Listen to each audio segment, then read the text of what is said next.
A master printer is a printmaker who has been working in the medium for over 10 years to assist artists in making their print work.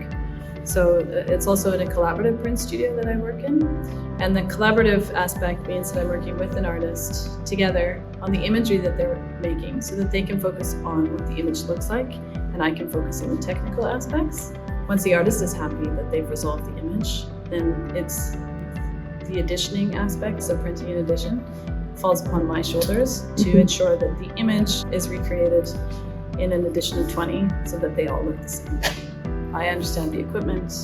The artist doesn't have to learn how the equipment is made, but they can use all the tools in order to make the images themselves. I ran one studio in Johannesburg, but I often learned through apprenticeships with other printmakers and traveling and visiting different studios, learning different methods from different people, but also working in those different studios. Learning to work in different spaces has enabled me to just be able to come on in, make myself quite comfortable fairly quickly, and being able to work with a handful of different people all the time. It's really wonderful to be in a much larger space. This is what I'm used to working in. It's a very natural place for me to explain printmaking by showing, by having the props, the sights, the smells, and then sharing kind of what we learn through making. So with students from the university, with interns that we have coming and going, what we're hoping will be new employees also in time, it's just all the trial and error, the muscle memory that we're making within our hands. Printmaking is just, it's practice and practice and practice. And I find that in a collaborative studio, because we're just learning technique, that's what you're practicing. So if a student wants to be an artist, they can come in and they can learn the technique, which just makes their working methods better. Practice, it's just practice.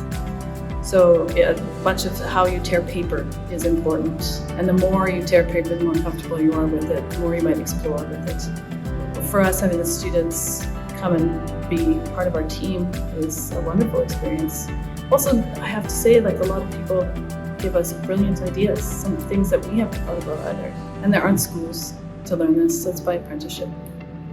My hopes is that if we can just get a handful of people to understand printmaking in such a way that they start to look and engage with it more ongoing, that it takes away some of the technical aspects, which aren't always important. They're artworks.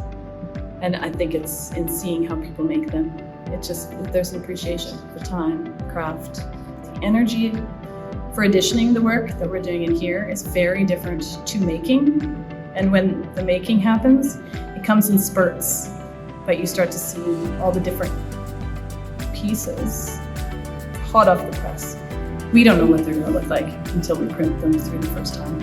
And we're still developing the idea with all of them now.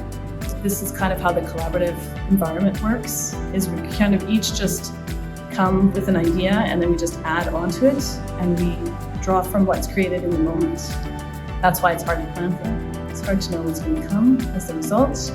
What I try to tell people about collaborative printmaking is, like, we're never sure where we're going to go entirely until the end, but the energy is what carries the work into the world, and that's why it's also important to share the process. Because it's the process that enables the final work and the joy of working together that does it.